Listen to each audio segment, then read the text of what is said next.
नहमदुहु नसल्ली अला रसूल करीम अम्मा बाद फ़ाउज़ बिल्लाहि मिनश्शैतानिर रजीम बिस्मिल्लाहिर्रहमानिर्रहीम। शुरू अल्लाह के नाम से जो बड़ा मेहरबान नहायत रहम करने वाला है। तबीरनामा 126 के साथ मैं नासिर नजम खुश आमदीद कहता हूँ और उम्मीद करता हूँ कि आप सब खैर खैरियत से होंगे।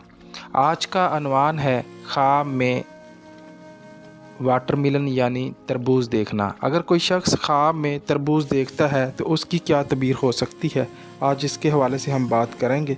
अगर कोई शख्स ख्वाब में तरबूज देखता है तो उसकी तबीर ये है कि अगर कोई शख्स ख्वाब में पका हुआ तरबूज देखता है, सुर्ख रंग का तरबूज देखता है, तो इसकी अलामत ये है कि वो शख्स जो है तंदुरुस्त होगा, सेहतमंद होगा।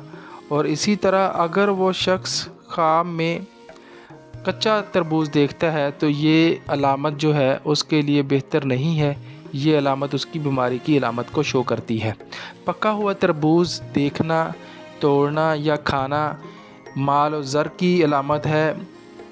इसमें आपको ये भी हो सकता है कि पका हुआ तरबूज खाने से या देखने से औलाद हासिल होने की भी निशानी है। अल्लाह ताला आपको बेटे की नेमत से भी नवाज सकता है। और इसके अलावा एक और भी है कि इसमें आपको अल्लाह ताला रिज़्क़ में इजाफे में भी आपको बरकत दे सकता है। इसी तरह अगर आप तरबूज बेचते हैं तो ये भी जो है नफ़ा हासिल करने की, रिज़्क़ हासिल करने की तबीर है। इसी तरह अगर आप गला हुआ कच्चा तरबूज देखते हैं तो ये जो है बीमारी की अलामत है। इसी तरह अगर आप जो है बहुत सारे तरबूज देखते हैं और ढेर सारा तरबूज देखते हैं तो और घर लाते हैं तो इसका मतलब आप बहुत सारी दौलत को जमा करेंगे।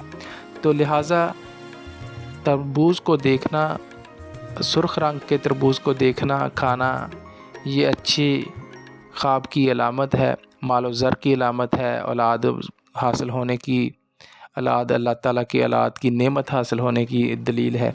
लिहाजा ये बहुत अच्छा ख्वाब है। अल्लाह आपको आपका हामी और नासिर हो। और जाते जाते अगर आपको ये मेरी वीडियो पसंद आई हो तो काइंडली मेरे चैनल को ज़रूर सब्सक्राइब कर दें। अल्लाह हाफ़िज़।